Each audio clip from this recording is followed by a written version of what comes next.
Not a penal escape situation. This happens to be a manhunt. And no talking around in circles is going to fix all that. And what will?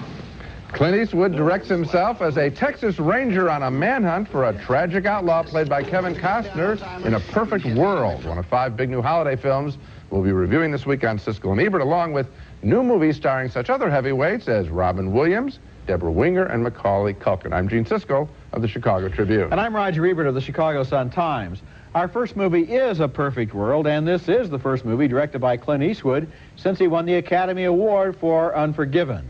It's a film which seems to be about the hunt for an escaped convict, but is actually the subtle and sensitive and suspenseful story of a friendship that develops between a desperate man on the run and the boy he takes as a hostage. The convict is played by Kevin Costner, the boy by T.J. Lawler. And on the road in rural Texas in 1963, they develop a relationship mostly based on the Costner character's feelings from his own unhappy childhood. Desperate as he is, Costner never seems in a hurry and wants to become almost a substitute father. This is a 20th century time machine. I'm the captain, and you're the navigator. Out there, that's the future. And back there, well, that's the past. Meanwhile, the hunt for Costner is commanded by a veteran Texas Ranger played by Clint Eastwood. He doesn't quite know what to make of a newfangled criminologist played by Laura Dern, who specializes in psychological profiles of criminals. The idea is that an understanding of the particular behavioral case history should, in parole situations, help the subject to avoid habitual traps. And in penal escape situations, could conversely identify those self-same traps as an aid to apprehension. At a key moment in their escape, the convict and the boy stop at a department store. Costner has just evaded some police cars in this scene and returned to pick up the boy, who's stolen a Halloween costume and so is afraid of being arrested. Up to you, Buzz.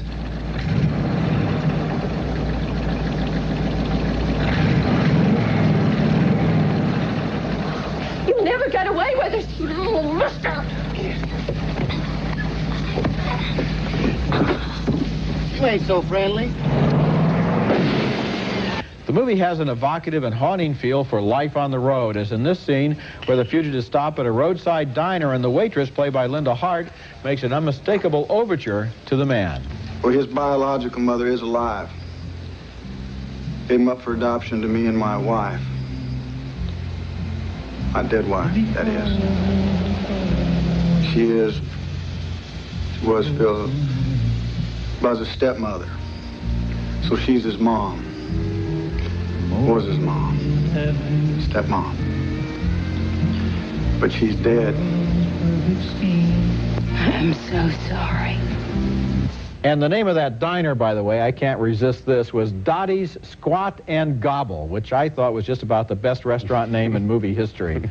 Squat and Gobble. When you summarize the plot of A Perfect World, you wind up being sort of misleading because this movie is much more than the sum of its parts. It's a very deep, quiet, subtle, poetic film, a tragedy that had its roots in one childhood and is now threatening to spoil another childhood. And the relationship between the Eastwood and Costner characters, which is only slowly revealed, adds a whole additional dimension. This is not the kind of movie that's about chases and getaways and shootouts, although it has all of those things. It's about personalities and dreams and fears, and it's very fine work. I think perhaps the best directing job that Clint Eastwood has ever done. Well, I'm always partial to Bronco Billy. I think that's a vastly underrated film of his. It's just marvelous. This picture I like, too. There's an aspect I want to talk about, which you didn't mention. I think that this movie is really sort of a meditation on what is real violence. And I think that the real violence this film is very clear about is violence directed at children. It goes in Costner's past, and there's another child that we meet who is treated badly by his grandfather, I believe. And that is where we see the real violence come out, and that kind of violence is passed along. Now, in the that's a generation. very good point. There are some men who are shot in this movie. Right. They're all shot off screen. Right. We do not see anyone shot on screen. We do see a couple of times when kids are whacked by their fathers, and we really feel the pain of that, and you can see that it bothers Costner. Right. And that by projection it bothers Eastwood in his own way too. And that's a very good point, Gene. This is a very subtle movie. It's not necessarily about what it seems to be about. I think it's very much about violence directed at children, and it's very much about guns and what they are used for. It continues, Eastwood continues to, I think, sort of almost apologize for some of his earlier popular career where he romanticized violence. Well, what about the scenes where the Costner gives the little boy the gun and says, "Now you cover him"? Now that's a very interesting scene. You bet. Okay, next movie, and it's the new animated dinosaur film produced by Steven Spielberg called We're Back, a Dinosaur Story, and expectations have been running really high for this picture, coming on the really big heels of Spielberg's other dinosaur picture, Jurassic Park. But this film, in a word, I think, stinks. It's a confused story, an unattractive drawing style, no good songs, no laughs. Am I making myself clear? Here are 4 dinosaurs having been given intelligence pills, and they meet a good scientist with a voice that's, I think, too recognizable. He's going to transport them to present-day New York. It's a wish radio that can hear what people are wishing for, especially young people, because they wish the loudest. In New York, the dinosaurs, if you're following this, are asked to help cheer up some unhappy children. Dinosaurs, huh? You got that look. Nice to meet you. Cecilia Nutcracker. I'm very pleased to meet you. The only real production number occurs when the dinosaurs take part in the Macy's Thanksgiving Day Parade, which the filmmakers have going in the wrong direction. There, right there. That's our ticket uptown. Let's hang a Louie and head on back. Half of this movie is over by the time we get to that scene. That's where I thought the picture should have begun. It's the only energized moment in the film, which seemed terribly long to me, and it lasted just over an hour. There are characters and situations that rip off such classic films as Pinocchio, Dumbo, and Close Encounters of the Third Kind, as an evil circus master tries to turn the dinosaurs back into life-threatening creatures. I think little kids may be frightened by We're Back, a dinosaur story, and older kids are certain to be bored. Now, if your kids are all over you to take them to this picture because of the big ad campaign, stick around for our Laserdisc pick of the month at the end of this show, because I've got a great alternative, a much better animated dinosaur picture, also produced by Steven Spielberg. This was a real long, real slow movie. And you know, actually, the stakes have gone up in the animated Sure they have. Animated movies have gotten better. And a movie like this, which probably could have gotten by 10 years ago, maybe, it won't get by anymore. There's just no entertainment value. Did the voice of Walter Cronkite just really ring hollow there? Well, it's not his fault. They shouldn't have been cast in it. Yeah, well, of course, you have Julia Child, too. You have a lot of Jay Leno. But his voice is probably the most distinctive voice, and he comes on, and it's such arch dialogue. Now, that's an odd criticism, Gene, because the fact is, for the kids who see this movie, they won't know that Walter Cronkite was on the news. So the voice will be new to them. Think about it. You're getting older, old man. You're getting older. We all are, I think. Even those little kids are getting older. Especially you. When we come back, Robin Williams disguises himself as a middle-aged nanny in Mrs. Doubtfire. I know you're used to loosey-goosey, but I run a much tighter ship. Instant eye lift. Wow. And you'll never see the strings. They'll be under the wig. The man has 5 o'clock shadow at 8:30 a.m. and you're worried about strings? All right, we'll start with makeup. That's Robin Williams as a newly divorced actor who desperately wants to spend more time with his children in the new comedy Mrs. Doubtfire. So Williams goes to his brother, played by Harvey Fierstein, a makeup expert. He wants a disguise so perfect it will fool even his ex-wife and kids, and he gets one, applying for a job as their nanny. What a perfectly appointed little cubby. Look at this. Everything has its place and name tag. How precise. It's lovely. That's Sally Field as his former wife, who is now Mrs. Doubtfire's new employer. And Mrs. Doubtfire takes over the house every afternoon to look after the kids before their mother comes home from work. He turns out to be a better nanny than, in a way, he was a father. It's homework time, okay? Yeah, but after Dick Van Dyke. No. Now. Meanwhile, while trying to make the officer from the custody court happy, Williams explains how he plans to get work by using his gift for mimicry and accents. That provides an excuse for a scene like this, which seems to be worked into every Robin Williams movie, whether it's needed or not. Look at me right now, Moneypenny. I want to undo that bow and get to know you. I'm crazy to make a deal with you. Nancy and I are still looking for the other half of my head. You're doing it. I'm sitting on a gold mine. Don't make me smack you, sweetheart. I'll do it. The situation grows even more agonizing for Williams after his ex-wife starts seeing another man, a suave Englishman played by Pierce Brosnan. It's hate at first sight, but of course, Mrs. Doubtfire must hold in her real feelings. Miranda's been raving about you. Odd. She's never mentioned you. No? No. Well, well, it's good to meet you. You too. Yes. I have a home in London. I was born there. What part of England are you from? Here and there, dear. All over, really. Yes? Accent's a little kind of muddled there. Really? Well, so's your tan.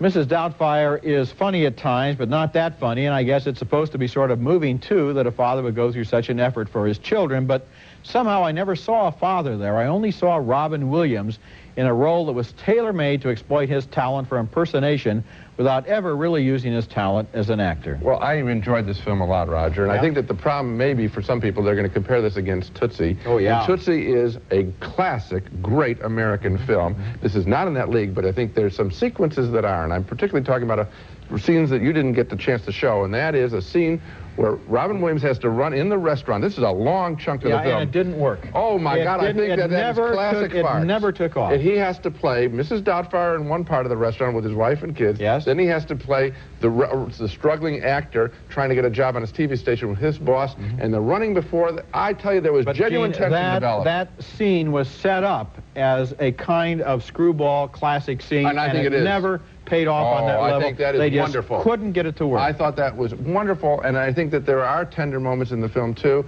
There are some, the little sequence you saw that you said at the employment office, that's kind of silly. Yes, it is. But that's a minute out of a really enjoyable film. Coming up next, the biggest child star in the world, Macaulay Culkin, puts on his dancing shoes to play a part in the holiday classic, The Nutcracker Ballet.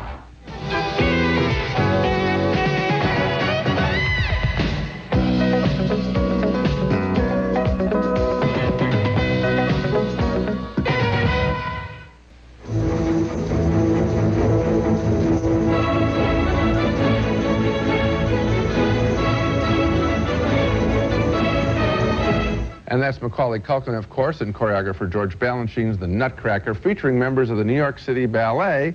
And with that pedigree, I was kind of surprised to be bored by the flat visual approach of director Emile Ardolino. I didn't think that this movie really sparkled as good as some of the dancing is. You know the story.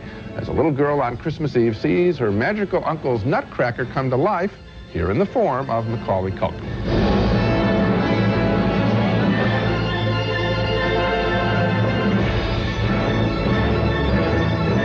Later, in a winter fantasy, he and the girl, danced by Jessica Lynn Cohen, are enveloped by snowflake ballerinas.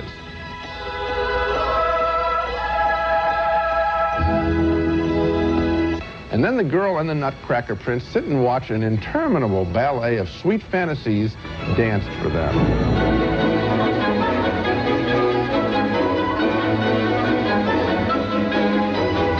Yes, I really did mean to use the word interminable. I was squirming. The children, 4 girls that I brought to the film, were squirming too. I think even at just 90 minutes, this film version of the Nutcracker needs editing. I constantly wanted to see it live as I was watching this picture.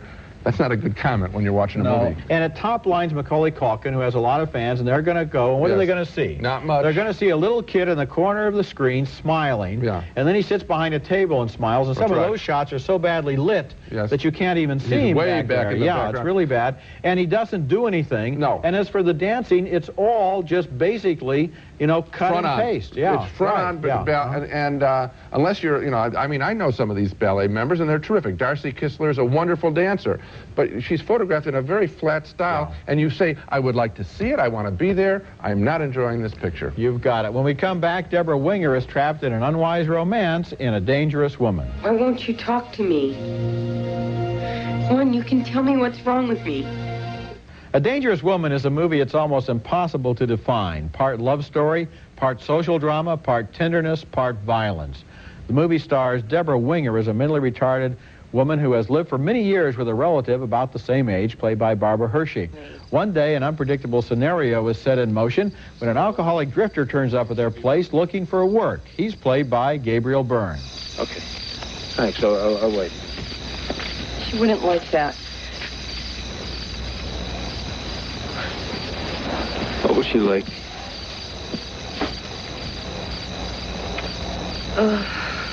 We should come back in daylight. And you should get cleaned up. Infatuated, the Winger character gets a new hairdo and then stumbles into a tense scene between the handyman and his employer, Barbara Hershey. How could you let someone do this to you? This is my flair. Oh, God, Martha, this is just like you. Byrne and Winger eventually sleep with one another, and later he tries to apologize for his drunken mistake in judgment. I can't be what you want me to be. I can't be there for you. You can't depend on me. I could love you.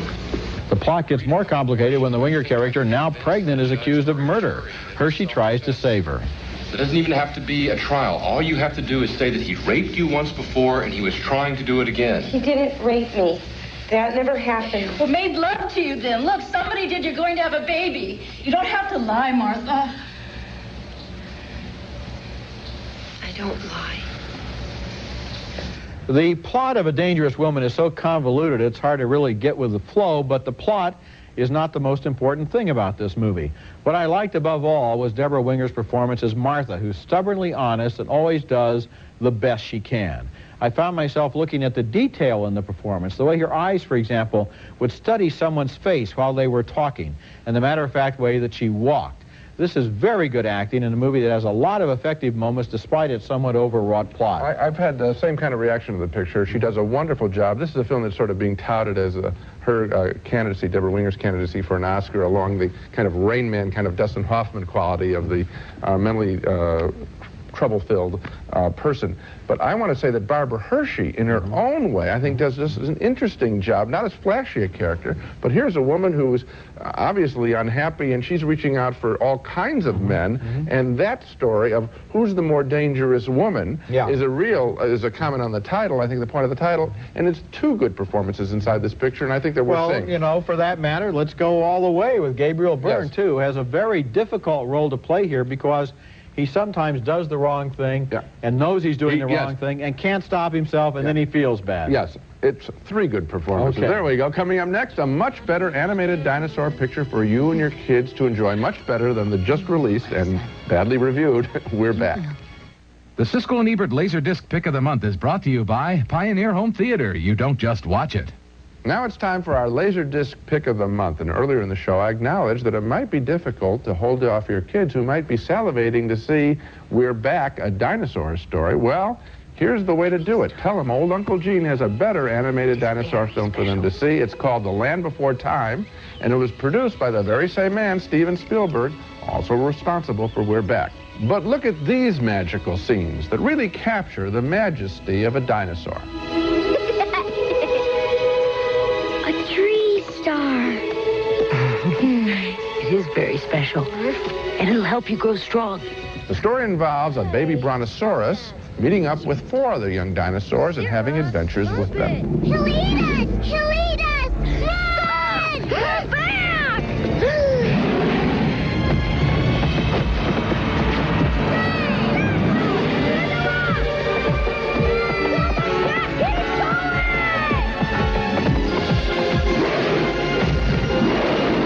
This is a really good-looking picture, a lot of fun. The story is easy for kids to understand. The graphics are clean and beautiful.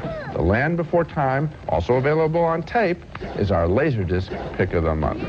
Now let's recap the movies we reviewed on this show. 2 thumbs up for Clint Eastwood's A Perfect World with Kevin Costner, a fresh meditation on what really constitutes violence and what constitutes a bad guy. 2 thumbs down for the animated We're Back, a dinosaur story, a dreadful hack job that seems out of date with today's advancements in animated features. A split vote on Robin Williams in Mrs. Doubtfire. Tootsie it's not, but I really enjoyed the farcical aspects of the story and its good heart. Roger didn't think it was funny enough and found Robin Williams doing his familiar thing too often. My thumb up, Roger's down. 2 thumbs down on George Balanchine's The Nutcracker, the ballet on film. Neither one of us enjoyed the staging of this film. And finally, 2 thumbs up for A Dangerous Woman with Deborah Winger, Barbara Hershey, and Gabriel Byrne, all compelling in stories of characters trapped in their lives. So the picture we like the best, I think, is the Eastwood picture, A Perfect World. I was really surprised. I expected it to be good. I didn't expect it to be that good. That's it for this week. Next week we'll be back with our annual Holiday Video Gift Guide, a special program. We have a lot of fun with this, in which we review videos you might want to give or receive, and also take a look at new electronic gadgets. And Gene and I go 3 rounds against each other in a new interactive video game. That's at this same time next week, and until then, the balcony is closed.